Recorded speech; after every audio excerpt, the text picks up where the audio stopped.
Tailored Wealth and host of the Making Sense of Your Money podcast, real conversations that help high earners make sharper decisions so their money works as hard as they do.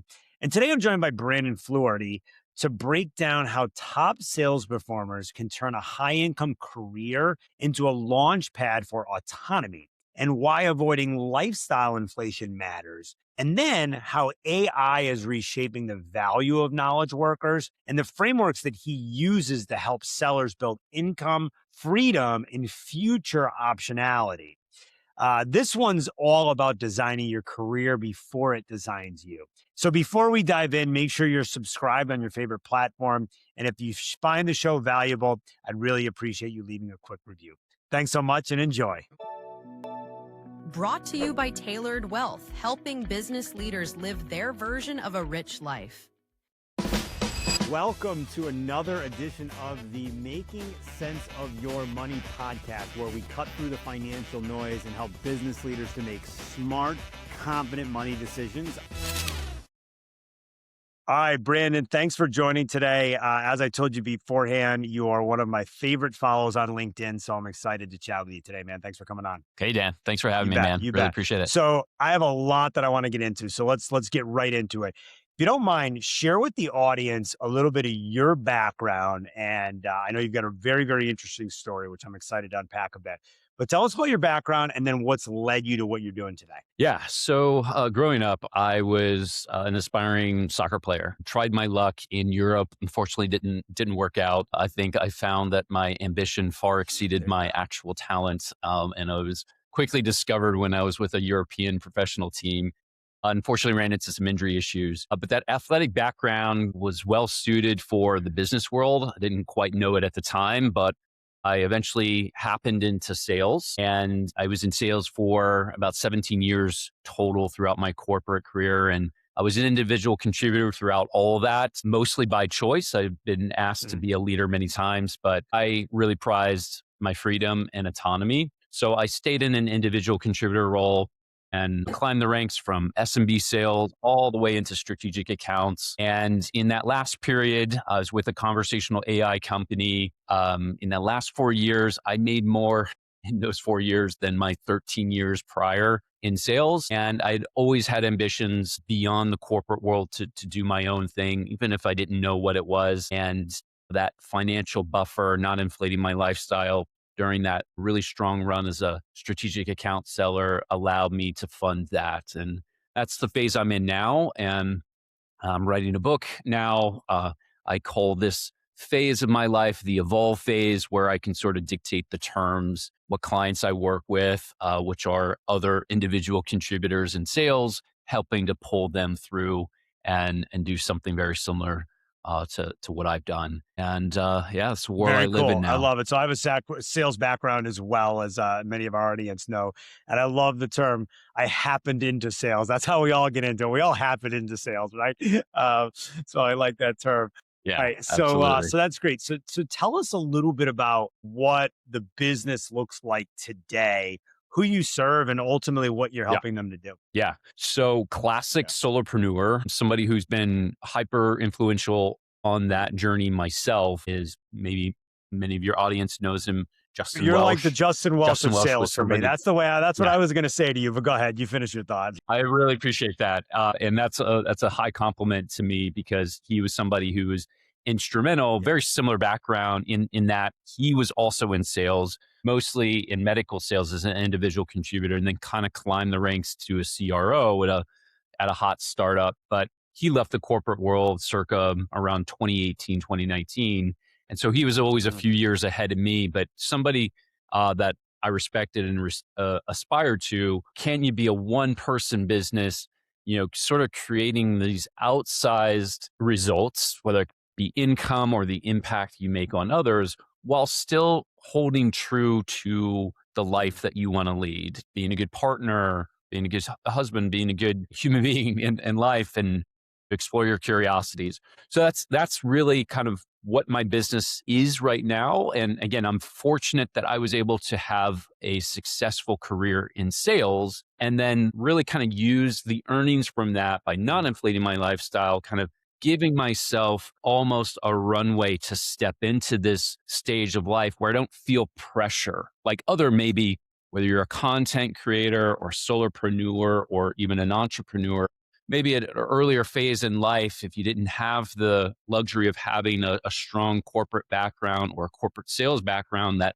gave you high income, well, you're just sort of stepping into something with high stress and you're working around the clock to figure it out. And so I wanted to be very deliberate and purposeful. I call, this little media empire that I'm building on a very small scale. It's called the Purposeful Performer. So the idea around it is be really intentional. Specifically, if you are in sales, you have great leverage. It's one of the best corporate roles to create those outsized asymmetric results that then you can cash in and say, all right, now it's time to completely redesign the rules around the life that I want to live, the business that I want to create, the impact that I want to create. Now I'm going to go do it and pull others through. And so it starts to become a job that you were really good at with rules that were written by others to can you evolve and graduate to a space where you start designing the rules, which is not easy, but you start to get clearer and this work starts to feel like a calling. Not to get too philosophical there, but that's kind of the idea. And that's what I do. I work with a handful of select enterprise and strategic individual contributors who are in sales, helping them to model this out and rethink their sales career as a launch pad, not an in destination to stay within. And especially as AI is putting pressure on the knowledge economy, not that a good strategic or enterprise seller is going to be completely disrupted out of the role anytime soon, but it's coming for every knowledge worker. So being conscious about that and being purposeful with your performance is a great way to sort of use your sales career as this launch pad to go do something that's probably calling at most sellers anyways, as it probably called you, right? We're kind of entrepreneurial at heart. And until we can kind of build that entrepreneurial brain, we're sort of stuck working for somebody else. Yeah, that's really well said. I want to put a pin in the pressure that's on today's knowledge worker, because I think that's a fascinating topic. And I've read some of your content around that.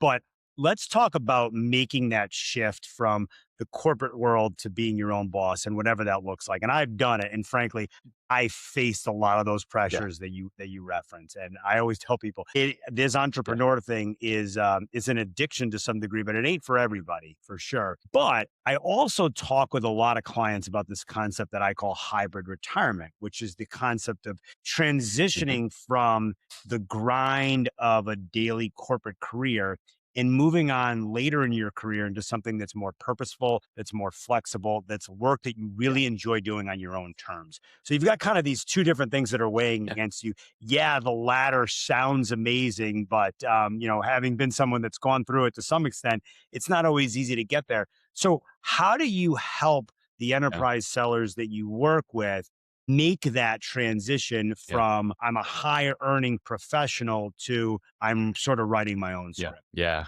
man. That's what lights me up.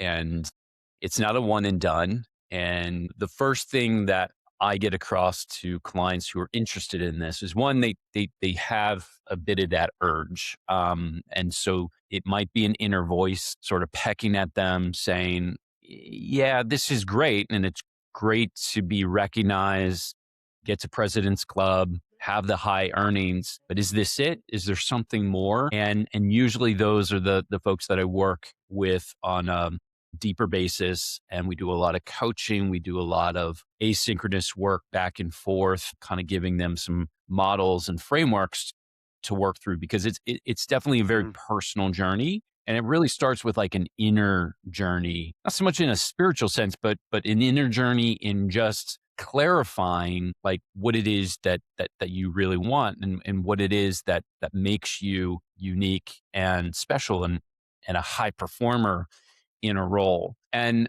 I guess the best way that I can describe it that I sort of translate to my work with clients is I discovered this in like the most unexpected places. It was actually, and you could probably appreciate this, it was when I was sitting down with my accountant, and up to like for pretty much my whole career, my professional career, I'd been working with an accountant who had basic requirements every year. Uh, Liz, she was great. I would usually get actually a refund. It was always nice. But one year, right, when I would, it was like 1 year after getting into strategic accounts, my income went through the roof. It was like a 7.5x increase. I went from like 215K, year one as a strategic account seller to 1.5 million W2 in year two. And when we were planning and talking in the fall for getting ready, because I was warned, Right. get ready for a Yeah. big hefty tax bill, I reached out to Liz and she was like, this is beyond my purview. So she pulled in the managing partner, and the managing partner also pulled in somebody from the family home office and like just kind of, for high net worth earners, a space that was like really new to me. But the bottom line, we were just sort of sitting around, what are some tax advantage plays that we can make by the end of that year. But also the more poignant question that this person asked me, David, he asked, hey, if you're that good for somebody else, imagine what you could Okay. do on your own. Because as you know, right, the tax laws favor entrepreneurs, right? Builders, Yep. business owners. And so again, it was something that I had always wanted to do. I just didn't know what that thing that I was going to do was going to be. But that question kept gnawing at me. And it didn't produce a plan right away. It kept gnawing at me for months, even years. But that question, if you're that good for somebody else, imagine what you could do on your own, did lead me to like staying put for 3 years. I was like Okay. top earner, and that tax burden started to really clarify a lot of things, which was, hey, the success here could be a trap. And there were other things that we were starting to do, like when the income started to increase, we were looking Right. at the bigger home. I was thinking about that Porsche 911 that was always sort of a childhood dream. And these things became reality. But when I was having conversations with people who had my best interest, my family, financial advisor, and an accountant, and we could really start talking through those things. It all kept pointing back to, what do I really prize? Freedom, autonomy. And so if I were to lock myself into the bigger mortgage, the upgrades, inflating my lifestyle, that freedom would have dissipated, and I would have continued Right. to had to grind it out, being a top performer year over year for multiple years. And that type of stuff is not in my control, right? And so anyways, that was an eye-opening moment. That question was a clarifying question that now I ask of my clients, hey, is success potentially the trap here? And could you, if you're this successful for somebody else, imagine what you could do on your own? And exploring that question on an inner basis starts to clarify the things that they can start doing on an external basis, writing on LinkedIn, building the personal brand, consulting, coaching, fractional work. It leads to infinite options. And that's the idea. Create new options for Yeah, yourself. that's really well said. I mean, I say it all the time that the tax code is written for business owners. You really start Yeah. to see that as you progress. But to your point, if the lifestyle just inflates with your income in the corporate role, you become essentially a slave to that corporate role, right? Because you give away that optionality. So I think Absolutely. those are some really important points. Okay, Yeah. so let's hone in on now. You're working with people that are just like what you once were, right? And sort of Yeah. looking to make that transition, which, as we mentioned a couple times already, is not an easy one to make. What does that work look Yeah. like? Is it a combination of helping them to Yeah. succeed financially in their current role while also building what's next for them, and then sort of like layering in a little bit of like financial nuance and some education there? What does Yeah. that overall look like as far as the here and the now for someone that's still in the corporate role versus Yeah. what they'd like to ultimately progress to? Yeah. So every person that I've asked, whether it's one-on-one coaching, whether it's through an email to 7,000 subscribers, whether it's speaking at an event with hundreds of sellers there, when I ask the question, do you want to work in sales, for the rest of your career? Nobody raises their hand. But when I ask them, do you want to do your own thing? Do you want to run your own business? Everybody raises their hand. But getting there, right, is fuzzy. Everybody wants to be their own boss, but it's like, how do you do it? So we work in, I really try to think about thinking in terms of like design thinking and Yep. systems thinking so that you can take some of the emotion out of typically emotional decisions and try to distill like universal principles and frameworks that are applicable. And in my experience, right, as beneficial it was, right, financial advisors, very critical part of like your coaching staff. I think of like the clients that I work with are like specialists in some ways. They're like Navy SEALs. They're like the professional athletes. They're the artists of the business world. And, no good performer, right? Arts, business, sports, military, whatever it is, right? Doesn't have like a support Yeah. system or a coaching staff. So you need your financial advisor. You need a good CPA. You need like somebody on the tactical side. You need somebody like even on like the health side, right? And so you have all these forces. But when it comes to sales, right, there really isn't that. And you have to have sort of this hodgepodge. So where I was not finding the information, I'm trying to distill that information and share it with others. Most sales coaching that I've experienced is more on the tactical level. How do you open doors, right? What's creative outreach to get people to pay attention to you? One very valuable element, but it's not the whole goal, right? When every seller raises their hand and says, well, this is great, but what I ultimately want to do is become my own business owner. How do I close the biggest deal of my career, right? Or how do I earn a certain income? All great things, but what I wanted to package up and bring together was how do you, specifically think about where you are today and where you want to go and accelerate that timeline. So long story short is we got to do a lot of zooming out before we zoom in. And there's a lot of diagnosing that happens. You try to find like coordinates of where you are on a map.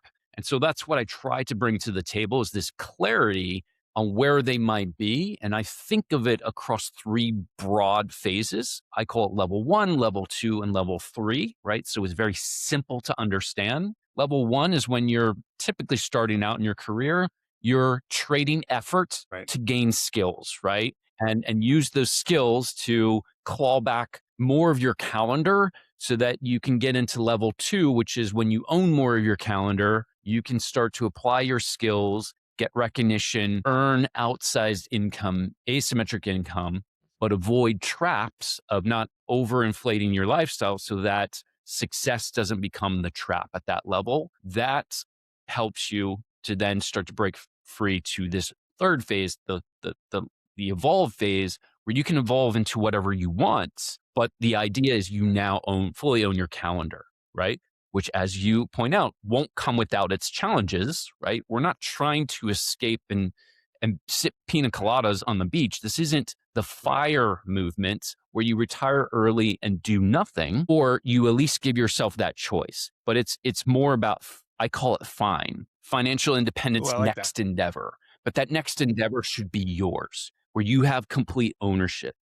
You develop assets and you're like a little VC. You're your own venture capitalist where your portfolio starts to become multiple income streams that you can start to control. You don't have to go out, ask the markets for money. You don't have to build the next big startup, right? Because in the age of where we are with the advent and fast development of AI, as you know, as a solopreneur, as an individual, you can do a lot, right? And still have the results of a small startup. So we're in just a completely different era. And I try to make the case that that is possible, but you have to sort of start now and documenting whether you're in level 1, level 2, what starts to make you unique and identify when people start asking you, how did you close that deal? Document those things, share those things, and those will start to add up and compound over time, just as you would invest in, the Mag 7 and hope to gain a return over years. You're investing in yourself, right?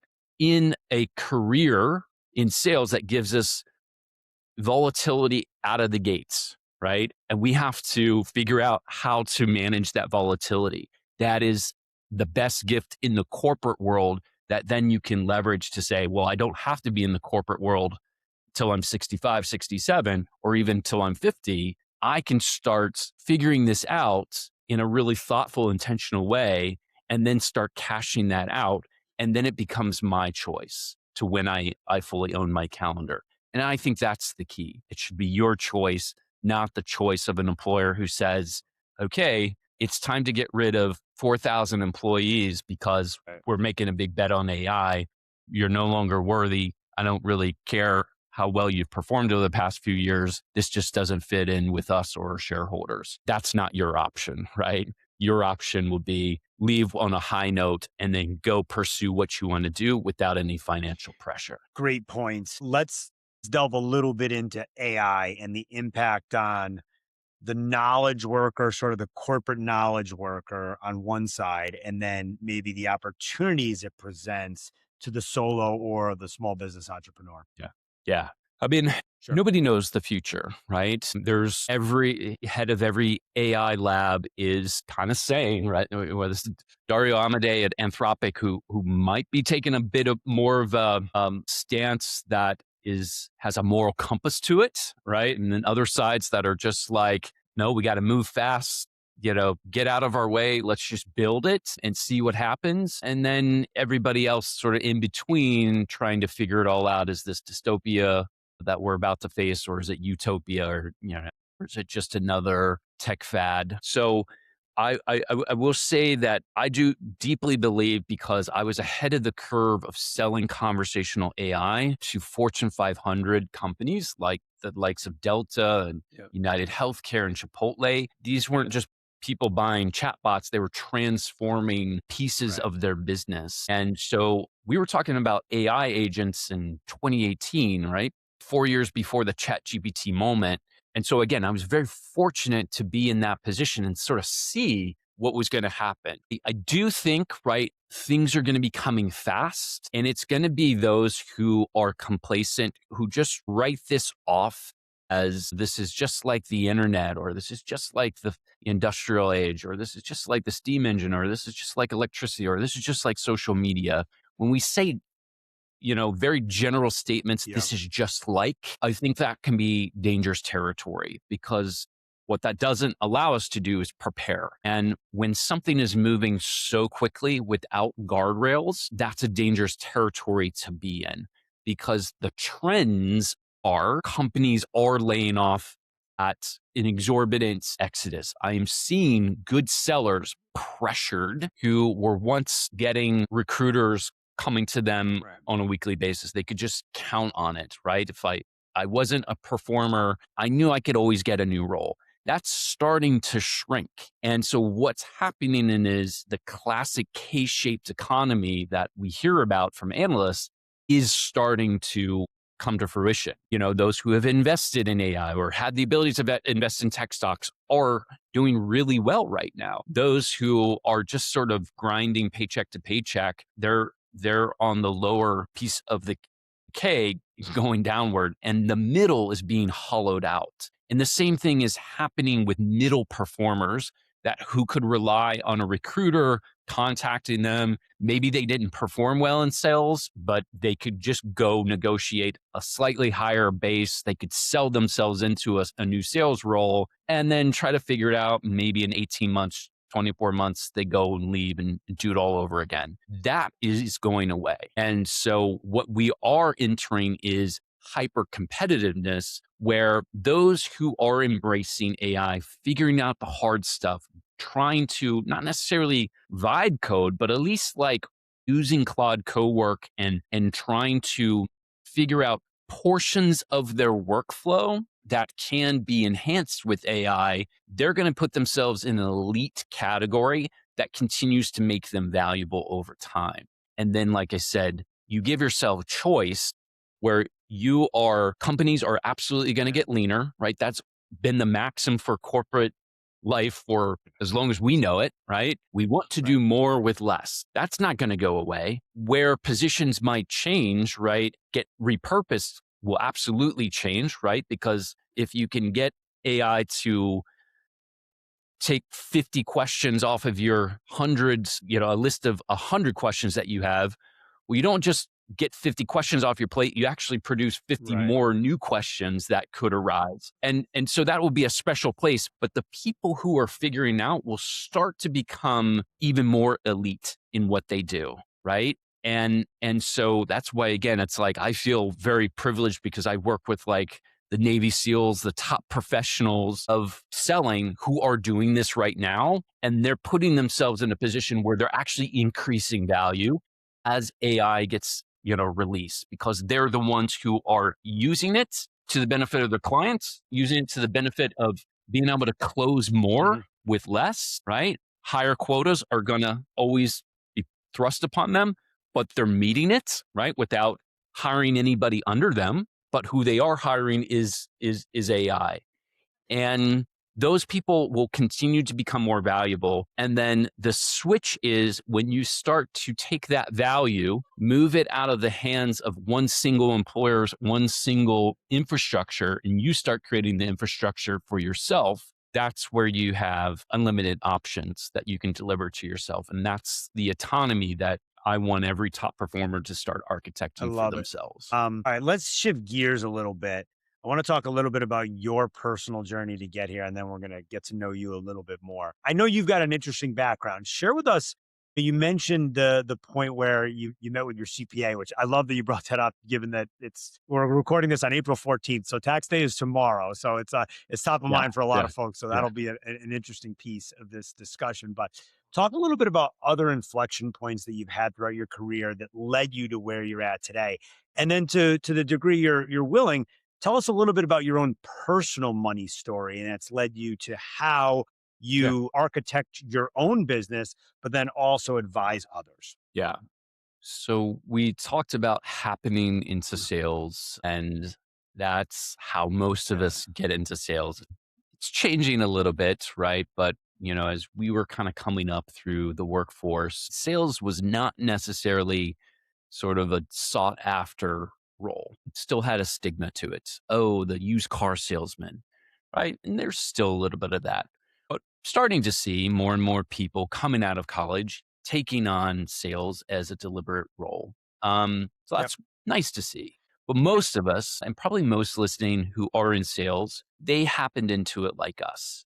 And what I did discover, right, through that journey is there is no linear path to success in sales. And my ultimate case for that, I actually dropped out of college. So I didn't even have a college degree, let alone an MBA, where when I got into strategic accounts and I was working with these Fortune, in the case of United Healthcare, Fortune 10 level brand, I was sitting across from their CEO at the time, talking about how do we personalize healthcare like a Yeah. Spotify playlist, right? Through the use of conversational AI.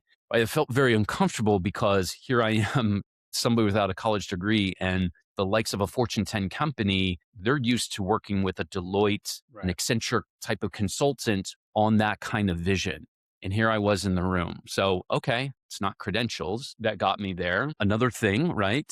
That happened early in adulthood was ties into my financial journey is I got myself into a lot of personal debt. And at 28, I had to file for Chapter 7 bankruptcy. And that stung, right? And so it wasn't like getting money out of the gate, certainly wasn't handed any money. And it certainly, took a long time to rebuild that credit. So it wasn't credentials, it wasn't being handed money, it wasn't having money. And if anything, that bankruptcy taught me how to go back to strong fundamentals and do that. I'm an introvert and suffer from social anxiety. And in sales, that's Sure. a weird combo, at least perceptionally. A lot of people think you've got to be a schmoozer, you've got to be an extrovert. It's all about the relationships. And that wasn't the case for me as well. It was actually my introversion using that as a strength to be a deep thinker and a strategist. I think that started to really play out well as I climbed the ranks and got into enterprise and strategic accounts where that Mhm. is more valuable than, say, at the transactional level. So I guess it wasn't my personality, it wasn't charisma, it wasn't anything. So if it's not credentials, it's not having a lot of money, it wasn't high degree of confidence or personality, what was it? Being purposeful. And it's again why I'm intentional about calling what I put out there to the world the purposeful performer, because that was something that helped me throughout my entire journey. Level one, level two, and now level three. Being highly intentional, being thoughtful, zooming out, pondering the bigger picture so that I could sort of leverage the right resources. And really, the resources that we're dealing with, that all of us deal with, are time, our energy, Mm. our attention, and then to some degree, money, right? And that forms a team, right? That when you're consistent and intentional about applying your team, point it in the right direction with the right type of mission and vision and purpose that you develop for yourself personally, well, you can put your team in the right direction. And so that's really kind of what helped me, right? Battling imposter syndrome and battling confidence issue, battling, having panic attacks in front of a big client through my social anxiety and not Mhm. taking care of my well-being. These were things that started to become not barriers, but instruments. And another point that should have been a wake-up call was I landed in the hospital when I was 32 due to an idiopathic stroke. Idiopathic meaning there was no Mm. known cause for it. And the wake up call it should have happened there was, instead of being concerned about my health or my wife who was scared next to my side, my first thought was, man, Yeah. work. Right. What am I going to tell my boss? Oh, I've got this big deal, this big Right. meeting coming up. So I was typing furiously away on my BlackBerry to say, hey, we got to be prepared for this big deal. I don't want to lose it. And that was just like, I didn't know it at the time, but reflecting back, that should have been the wake up call of this identity of somebody who is sort of like an insecure overachiever. I tied my worth to other people's rules, which was my identity as somebody who hustles Right. hard, who grinds, who who can get it done, sacrifices work for their life. And I thought those were badges of honor, but ultimately, they're not. And so again, what I'm trying to distill to others through my journey is you're going to get these wake up calls, listen to them, listen to the signals. You don't have to Yeah. go through a stroke. You don't have to go through a bankruptcy. You don't have to suffer through the panic attacks in front of clients. You can be intentional through daily practice, through developing something I call a purposeful operating system to kind of work through, gain clarity, gain confidence, and start operating more like a Shaolin monk, a professional athlete at Mhm. the highest level of their craft, and then go and say, when I'm done with that, I can go turn it in for complete freedom on my terms and deliver the type of impact that I want and follow this inner voice that is now my voice, not these other voices that have crowded my space telling me I should be this or that. Really powerful stuff. All right, I'm going to ask you a question that I ask every guest, but based on the information you just shared, I'm actually going to ask you to break it into three categories. 'Cause I think it'll be super interesting to hear from you three categories. So the question is, you've heard it before. What's the lessons you would tell a younger self, right? And I want you to break it into business, finance, and life. So what's the business advice you'd give your younger self? What's the finance advice? And what's the life advice? Kind of cheat a little bit because I think there's one piece of advice that Okay. floats across all three, but then I'll try to answer each of them separately. But where you are now doesn't Sure. dictate where you will be in the future. So economically, that's true. In business, that is true, and in life, that is true. So if I were to go back to my younger self, having that panic attack, in a bankruptcy, right? Self doubting if sales was right for me, all those things, I would go back and say, where you are now doesn't determine where you will be. And that lifts you out of the fog of now into the clarity above the clouds of what can be. And when you're operating from that high vantage point, right, with clarity, you then can go back below the clouds and start taking control. And it starts to become small things. So, small things in the business world, what helped me in my particular business, I now operate what I consider a content to commerce business. I create content. I don't actively sell anymore. I'm not reaching out to anybody, not trying to create outreach sequences. I write content specifically on LinkedIn, right? Where my professional network is. It's how you found me and we're having this conversation. I didn't reach out to you to try to get this so that I could sell something. We connected organically. And that's where all business opportunities happen for me now. So I create content, and that creates commerce for me that funds my life, and I Yeah. just have fun with it. It's enjoyable. I'm not trying to build a sales coaching empire where it's got to be $3 million a year or I'm not worthy. That was the level 2 game. That was the more game. I play the Yep. enough game now. And so for me, right, on the business side, just doing something small. What about just writing on LinkedIn every day? Not caring if it's going to get 100 likes or not. Just write on LinkedIn my Mhm. thoughts, my voices, the way I sell, the way I approach the deal, the way I want to deal, the setbacks, the stroke. And I did that. And that put me in this seat today. So if you want to be a creator and monetize that intellectual property up in your head through the knowledge and the specialized knowledge that you're putting out in the world that sales trained you for, right on LinkedIn every day. From a financial standpoint, it's the same thing. Start small. It's tempting to be like a day trader or go on Kalshi or Coinbase and start betting on things. Do you want to be a trader or a gambler, or do you want to build real assets and wealth? Why not just take a portion of your income and put it in something simple like a stash where you can get micro shares and not even think about pay a very small subscription fee, not a financial fee each time you're investing in something. And before you know it, like if you're investing a portion of your income every week or with every paycheck, man, that stuff will compound and work in your favor. In life, it's just my wife and I. Unfortunately, we lost our son at 6.5 weeks. So I try to make sure that I do something small Mhm. for her every day. I've got a stack of love notes. I have it built into my purposeful operating system. Every day, I write her a little love note. Something small, it compounds, but I just try to make her feel special with that small note. So small things can compound. Where you are today doesn't dictate where you will be tomorrow. These things apply in business, life, Well and said, man. That was finances. powerful. All right, really quick, because I know we're running short on time, but I know you're working on a book, and I definitely want to have you back on when that's out there. But tell us just the concept, what made you want to write it, and what you're looking to accomplish with Yeah, I've always been a writer. This my preferred medium it. of communicating, say over video. Others love to get on video, and maybe I'll add video to my repertoire. But I just love writing, and it's always been a dream of mine. So that's been one thing. But I also think a book is something special, right? It exists off of like the internet and into something. I was just thinking about this last night, reading a book while I was in bed. I was like, wow, this is kind of special. I am interacting with somebody that they put their heart and soul into that now I have in my hands. And I thought that was pretty special. It's a different dynamic than what we experience on, say, the web and communities. So having something that's physical and tangible that somebody can actually draw value from, that is a gift I want to give to others. And the book is called Autonomy Architecture: How to Build a Career That No Employer Can Touch. A lot of the framing that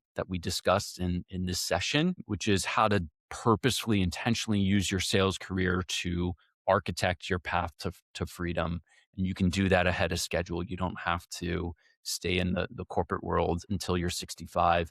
And you also don't have to be a gung ho content creator who looks flashy on Instagram, or go gung ho into building a startup and raising millions of dollars to build the next big AI native company. You don't have to be any of those things. You can just simply own your calendar and evolve to defining what enough is and impacting the world that you can impact through your specialized knowledge. And I would love for as many performance-based knowledge workers or sellers to be able to do that. And that's what this Very book cool. aims to Very do. cool. Well, I look forward to hearing more about it, eventually reading it, and I know that's not a small endeavor. So, congratulations on taking it on, and best of luck as you continue with the process. And then last one, Brandon. If our listeners want to connect with you, collaborate with you, you mentioned LinkedIn, but any other places that folks Yeah. should check you out? Yeah, absolutely. Follow me on LinkedIn, and I post daily there. So if you click the bell and you get all